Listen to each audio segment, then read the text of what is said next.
같이 말씀을 나누겠습니다. 고린도후서 7장 10절 말씀입니다. 다 같이 공동하시겠습니다. 하나님의 뜻대로 하는 근심은 죄를 이루시고 구원에 이르게 하므로 후회할 필요가 없습니다. 그러나 세상 근심은 죽음을 가져올 뿐입니다. 아멘. 오늘 말씀의 제목은 후회 없는 삶이라는 제목으로 우리가 은혜를 나누겠습니다. 하나님의 뜻대로 하는 근심은 단순한 후회가 아닙니다. 그것은 회개를 일으키는 그런 후회죠. 그런 근심은 죄를 뉘우치기만 합니다. 그래서 그 회개를 통해서 구원에 이르는 은혜가 있는 그런 후회죠. 따라서 이러한 후회는 우리가 잘 되는 것이죠. 따라서 이러한 변화 속에서 우리가 걱정할 것이 없어요. 그러나 만약에 세상적으로 우리가 후회를 하는데 그냥 후회만 할 뿐 돌이키지 않는다면 그것은 결국 죽음을 가져올 뿐이라는 그런 말씀, 잘못된 것이죠. 그래서 오늘 말씀은 후회만 하는 것이 과연 옳은 것인가, 아니면 그것이 회개와 구원으로 나가고 또한 바른 청지기 신앙으로 나가는 것이 옳은 것인가, 이런 말씀을 통해서 잘 사는, 그래서 후회함이 오히려 우리에게 덕이 되는 그러한 변화의 시간 갖기에 원합니다. 오늘 우리의 말씀을 전하기 위해서 한번 찾아본 게 있어요. 인구보건복지협회 2013년 10월 설문조사에 따르면 전국 기혼 남녀 956명을 대상으로 이런 질문을 해봤어요. 다시 태어나도 지금의 배우자와 결혼할 생각이 있습니다. 참 난처한 질문이죠. 그랬더니 당연히 그럴 의향이 있다는 사람이 남자가 45%, 여자가 19.4%였어요. 아무래도 이분들은 현재 잘 살고 있는 분이에요. 최선을 다해서 가정생활을 성공적으로 하시는 분. 근데 글쎄요 라는 질문에 답을 하신 분들이 남자가 44%, 여자가 52%. 이분들은 살긴 살지만 현재 불만족하거나 좀 후회가 있는 분들이죠. 그런데 그럴 리가 있나요? 라고 응답을 한 분들이 남자는 5.8%에 불과하지만 여자는 18.9%에 달했습니다. 여자는 이런 삶을 사는 분들은 막심한 지금 후회 중이지만 애들 때문에 삶을 이어가는, 결혼생활을 이어가는 분들이 대부분인 거예요. 보면은 남자가 대체로 만족이 90%지만 여자는 대체로 불만족이 80%. 아무래도 여성들은 가정, 육아의 고충이 심하고, 그러니까 배우자, 성격 차이 이런 것도 얘기하시는 분들이 많고, 그리고 무엇보다 시댁 문제로 고민하는 분들이 많아서 불만족한 대답이 나왔던 것 같아요. 연예인 중에 박명수 씨, 남자를 대표해서 박명수 씨는 지금 자기 아내와 다시 태어나도 결혼할 의향이 있습니까? 그랬더니 쌍수를 들고 당연히 그렇게 해야죠. 굉장히 좋아하면서 예스를 얘기했습니다. 그런데 여자 중에 대표라고 할 수 있는 박미선 씨는 이봉원 씨와 다시 결혼할 의향이 있습니까? 그랬더니 고개를 절레절레 흔들면서 노라고 대답을 했습니다. 그렇게 결혼 전에는 생각지도 못했던 현실 문제로 인해서 아무래도 우리 현대인들이 결혼 생활에 대해서 불만족이 여성분들이 많은 것 같아요. 이런 질문들을 만약에 비공식적으로 한번 다시 조사를 해본다면 저는 대답은 달라질 것 같아요. 오늘날 현실, 결혼의 현실에 대해서 사람들의 생각은 사실 좀 다를 것 같아요. 만약에 이것을 비공식적으로 다시 태어나도 지금 배우자가 결혼할 생각이 있습니까? 하면 왜? 라는 질문이 더 많을 겁니다. 왜 결혼을 다시 해야 돼? 라는 질문이 많을 것 같아요. 지금 남자의 40%가 독신을 원하고 있고 여자의 60%가 독신을 원하는 우리 현실을 살아가고 있습니다. 결혼 생활이 그만큼 경제적으로나 심적으로나 그리고 많이 어려운 그런 환경에서 우리 살아가고 있습니다. 그런데 또 상당수의 사람들은 다시 결혼하겠습니까? 그러면 기꺼이 라는 답을 하시는 분들이 많을 것 같아요. 이런 분들은 이미 결혼 생활이 준비가 되신 분들이에요. 아버님 스타일. 뭘 해도 다 책임지고 하실 분들. 이분들은 대상과 상관없어요. 어떤 여자를 만나고 어떤 남자를 만나고 상관이 없어요. 이미 삶의 태도가 가정을 온전히 이루겠다는 생각을 가진 분들일 거예요. 그런데 거의 대부분의 우리 사모님도 저에게 제가 한번 준비하면서 물어봤어요. 다시 태어나도 저랑 결혼할 의향이 있습니까? 그랬더니 많은 분들과 똑같이 이런 대답을 했어요. 하는 거 봐서. 하는 거 봐서. 어느 정도는 우리 결혼 생활이라는 게 만족도 하지만 어느 정도는 후회도 하고 어느 정도는 체념도 하면서 이렇게 살아가고 있는 것 같아요.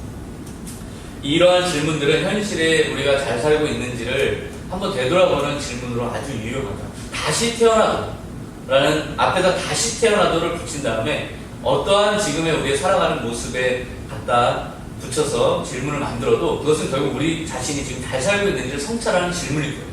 그래서 이런 질문을 한번 바꿔보서 여러분에게 해보겠어요. 다시 태어나도 나는 지금처럼 살 것인가? 그런 질문을 던졌을 때 많은 분들은 지금처럼 살겠다라고 하는 분들이 있을 거예요. 현재 삶에 아주 만족하고 있는 거죠. 현재 자기의 삶의 태도에 아주 만족하고 있는 분들이 있을 거예요. 언제라도 나는 지금 후회함 없이 살고 있다라는 분들이 있어요. 그런데 어떤 분들은 내가 지금 후회하고 있는 걸 다시 태어난다면 그냥 새롭게 한번 다 해보고 싶다.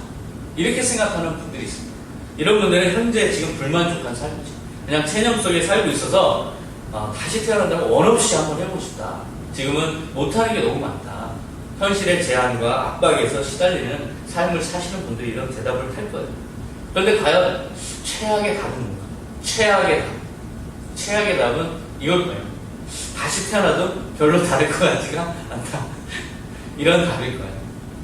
제가 우리 학생들 중에 진짜 수동적인 학생에게 질문을 해봤어요. 야, 너 재수하면 어떨 것 같아? 재수하면 좀 더 잘할 수 있을 것 같지 않냐? 별로 다를 것 같지 않은데요. 이렇게 질문하는 학생이 있어요. 그럼 넌 올해 꼭 가야 돼. 안 그러면 내년에는 올해 같은 압박감도 없어서 더 망할 수 있어. 그러니까 더 열심히 공부해서 오히려 재수하지 말아야 된다고 나는 생각해요. 아무 생각 없이 사는 그런 삶의 태도를 나타내는데 그런 삶을 살아가는 분들은 다시 태어나도 별로 다를 것 같지 않다라고 대답을 할 거예요. 이렇게 다시 태어나도 라는 이유의 질문들을 던지면 그렇게 우리 삶이 잘 살고 있는지를 성찰하는 질문인데 아주 비현실적인 가정이라고 생각해요. 우리가 다시 태어난다면 이 땅에 살지 않죠. 다시 태어난다면 또한 이 환경이라고 보장할 수도 없어요. 누군가 어디에서 어떻게 살지 우리는 알 수가 없어요. 그래서 우리가 현실적으로 다시 질문을 바꿔야 되는데 그것은 뭐냐? 현재 내 삶을 이렇게 살아간다면 죽을 때 후회할 것인가? 이게 오히려 더 현실적으로 내가 잘 살고 있는가에 대한 질문일 거예요. 지금 내가 살아가는 이 방식대로 산다면 내가 눈을 감을 때 내가 후회함이 없을 것인가? 이게 오히려 더 현실적인 질문이죠.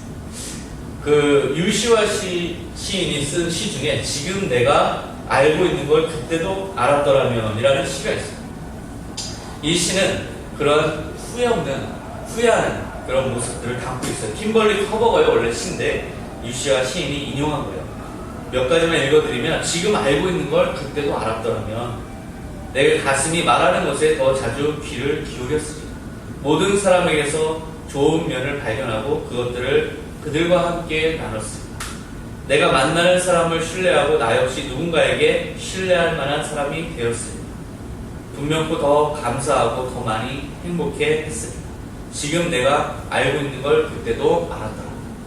지금 이만큼 살고 나서 되돌아보면 그때 내가 왜 그렇게 힘들어했을까? 그때 내가 왜 그렇게 두려워했을까? 왜 그렇게 쩔쩔맸을까? 후회스러운 생각을 하게 돼요.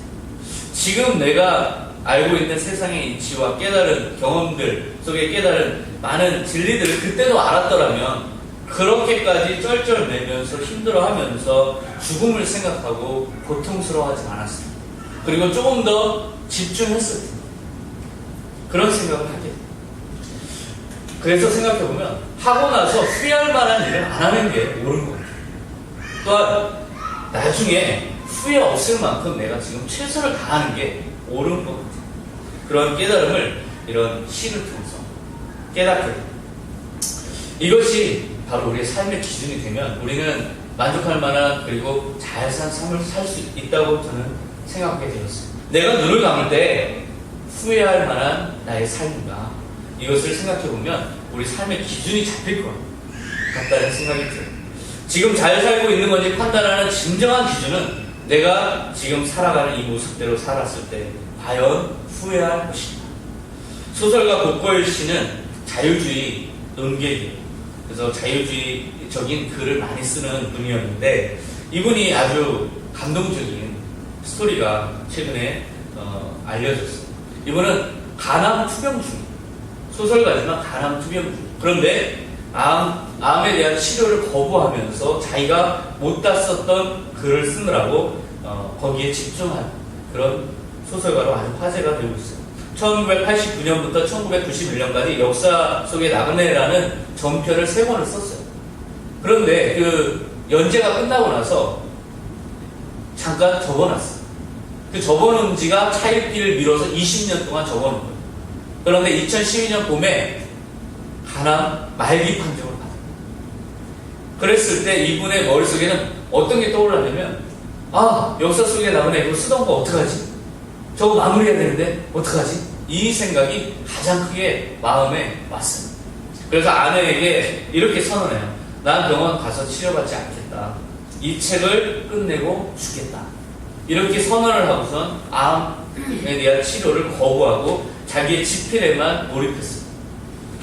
항암 치료를 받으면서 글쓰기를 한다면 내가 온전히 글쓰기가 되겠느냐, 이런 생각 때문에 그렇게 결정한 거죠. 그런데 그분의 인터뷰를 보면 증상이 좋지는 않지만 크게 신경 쓰지 않고 담담하게 지내고 있습니다. 어차피 작가는 글을 못 쓰면 사는 게 아닙니다. 신변의 마지막을 정리하면서 집중하니까 글쓰기에 속도가 나더군요. 죽음과 경주하듯 썼습니다.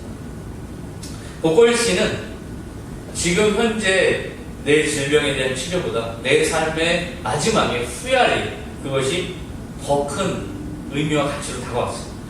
후회할 일이, 내 삶에 후회할 일이 무엇일까? 그러면 이 그만두고 나의 태만과 나의 불성실함 때문에 이렇게 미뤄왔던 소설을 마지막 마무리 못한다면 아마 나는 죽어도 후회할 거다. 그런 생각에 후회 없는 삶이 가장 중요한 삶이지 지금 죽는 건 중요하지 않다. 이런 가치 판단으로 결국 1년 만에 소설을 전편을 다 마쳤습니다. 그래서 저도 이번 주에 그 소설을 주문했습니다. 이 책을 꼭 읽어보고 싶었어요. 여러분은 어떤 일이 후회할 만한 일로 마음속에 과제로, 숙제로 남아있습니까?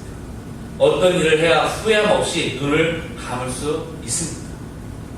여전히 우리 마음속에는 정말 해야 할 일이 있는데, 정말 내가 삶이 정말 뭔가 후회함 없이 살려면 뭔가 해야 할 마지막 과제가 되는데, 그런 생각을 하나씩은 가지고 있습니다. 그런데 성경에 보면 온전히 후회함 없이 사신 분이 계세요. 그분이 바로 예수님이죠. 예수님은 이 땅에 오신 목적 자체가 죽으러 오셨어요. 죽으러 오신 분은 물론 우리도 결국 죽는 것이 결론이겠지만 아예 사명 자체가 죽으러 오신 분. 그런데 그게 죽는 게 누구를 위해서 죽느냐? 선하고 아름다운 사람들을 위해서 죽는 게 아니에요. 모든 사람들의 환영을 받으며 죽는 게 아니에요. 흉악한 죄인들을 위해서 죽는 거예요. 심지어는 그 죄인들조차 알아주지 않는 죽음을 죽어야 돼요. 그런데 그것이 바로 하나님의 명령입니다. 그리고 그분은 하나님 아들입니다. 그 누구도 알아주지 않는 그런 죽음. 어쩌면 그 죽음을, 그 사명을 받아들이는 것 자체가 후회스러운 일일 수도 있어요. 그럼에도 불구하고 예수님은 하나님의 얼굴만 바라봤어요. 하나님의 사명에만 집중했어요. 이것을 온전히 이루는 것이 자기의 삶의 모든 목적이다. 그래서 완벽하게 그 사명을 감당했어요. 오직 이 땅에서 자기가 살아가는 모든 삶은 아버지의 사명을 후회함 없이 완수하는 그것이 그분의 삶의 목적이었어요. 그래서 요한복음 17장 4절에 이렇게 고백하죠. 아버지께서 내게 하라고 주신 일을 내가 이루어 아버지를 이 세상에서 영화롭게 하였사오니.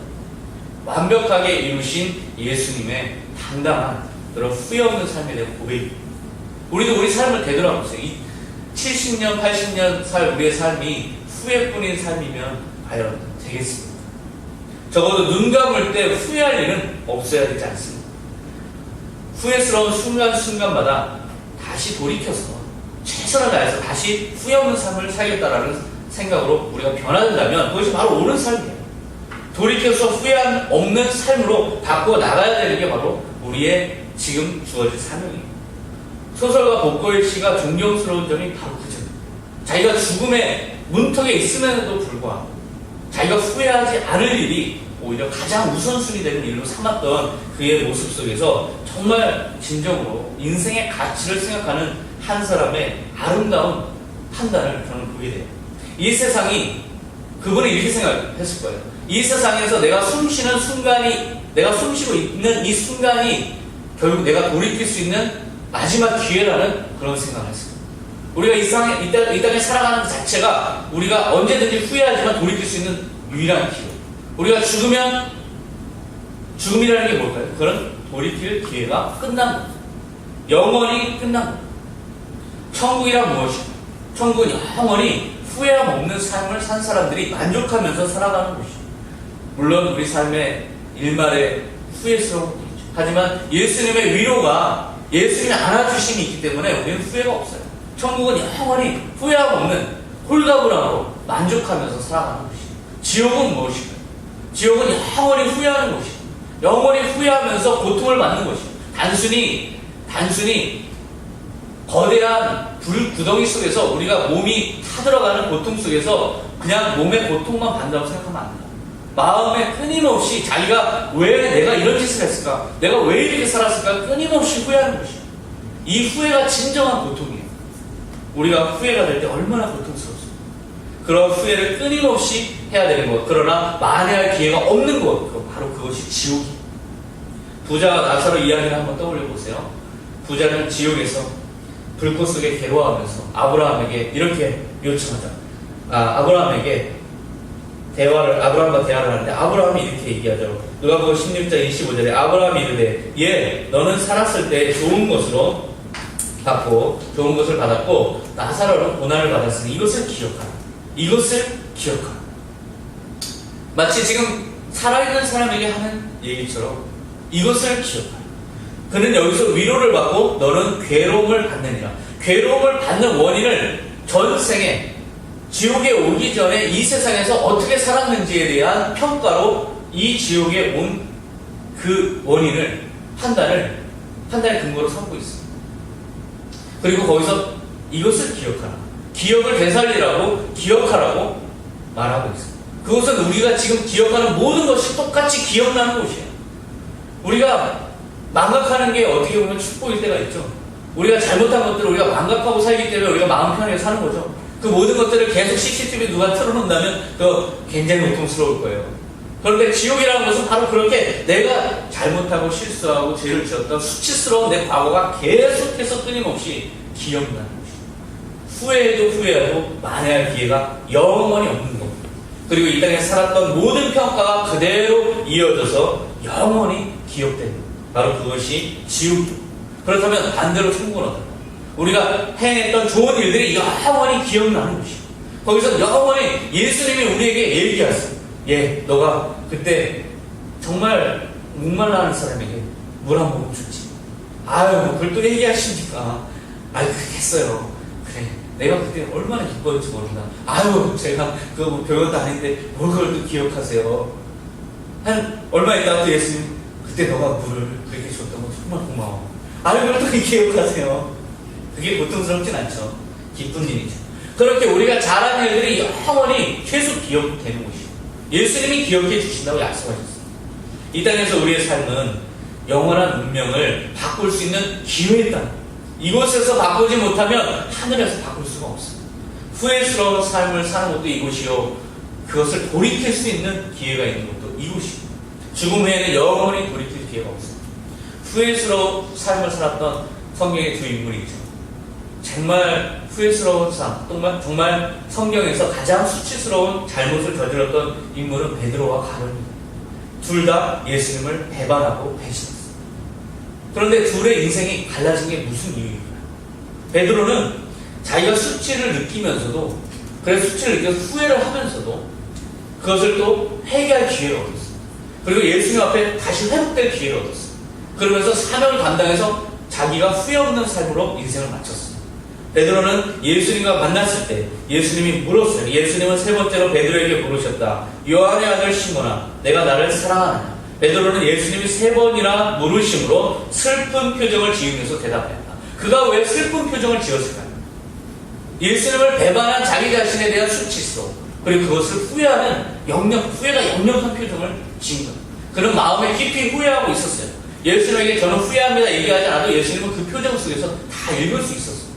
그 후회가 후회로 끝나지 않고 회개로 이어질 수 있도록, 그리고 예수님에 대한 사랑의 고백으로 이어질 수 있도록 예수님에게 고백을 유도하시죠. 너가 나를 사랑한다. 베드로가 얘기하죠. 주님은 모든 것을 아십니다. 내가 주님을 사랑하는 것을 주님이 아십니다. 철저한 회개와 사랑의 고백으로 베드로는 다시 회복될 수 있는 기회를 얻어요. 그러자 예수님이 베드로에게 말씀하셨다. 내 양을 먹이라. 자기를 배반한 자에게 예수님은 사명을 위임하고 있습니다. 완전한 용서를 선언하십니다. 우리에게 예수님의 사명이 왔다는 건 우리가 사명을 받는 순간 과거에 우리가 잘못했던 모든 일들에 대한 완전한 용서가 이루어진다. 예수님은 결코 우리의 죄에 대해서, 우리의 잘못에 대해서, 과거에 우리의 잘못된 습관에 대해서 이것을 훈련시켜서 돌이키게 하지 않고는 사명을 부여하지 않습니다.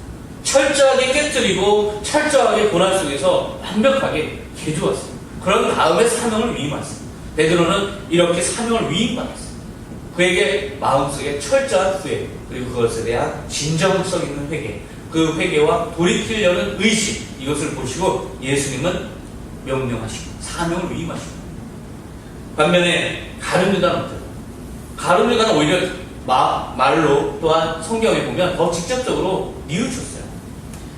마태복음 27장 3절에 보면 그때 예수를 판 유다가 그의 정죄됨을 보고 스스로 뉘우쳐 이르되 내가 무죄한 피를 팔고 죄를 범하였다. 어떻게 보면 베드로보다 더 직접적으로 회개했어요. 직접적으로 후회했어요.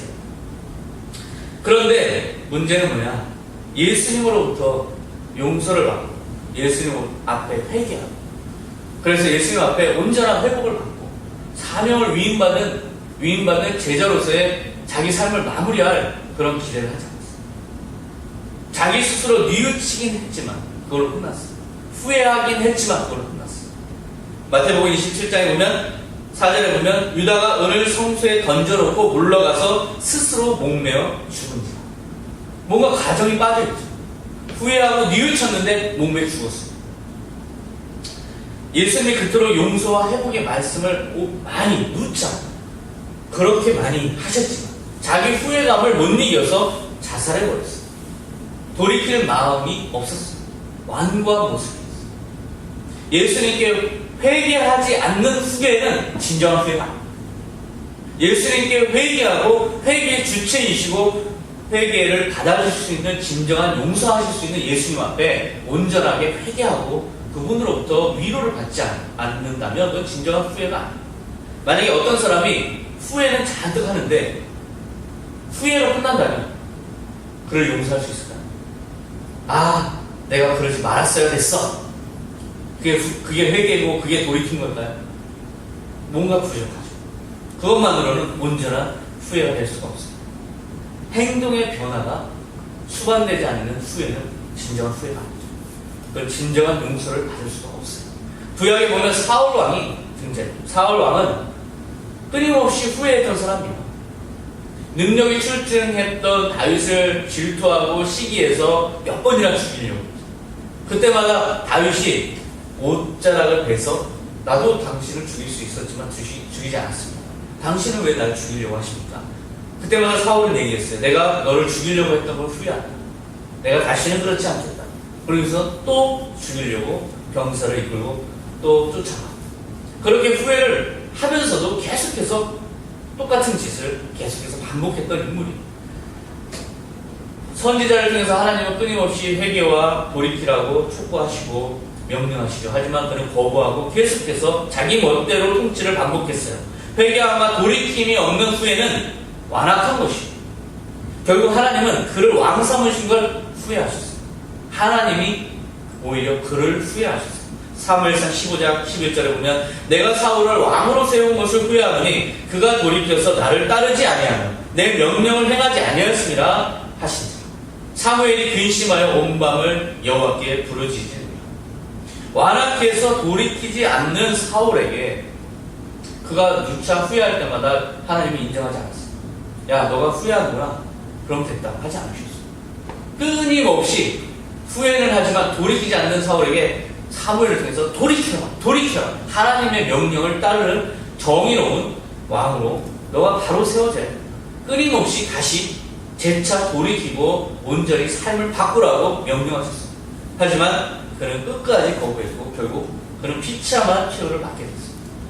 심지어는 사무엘 선지자가 그를 위해서 오히려 온 밤을 부르짖으면서 그를 끝까지 기다리고 참아달라고 애원하면서 기도했던 그런 모습이 등장하고 있습니다. 후회 없는 삶을 사는 것이 가장 아름다운, 하지만 최악의 삶은 무엇입니까?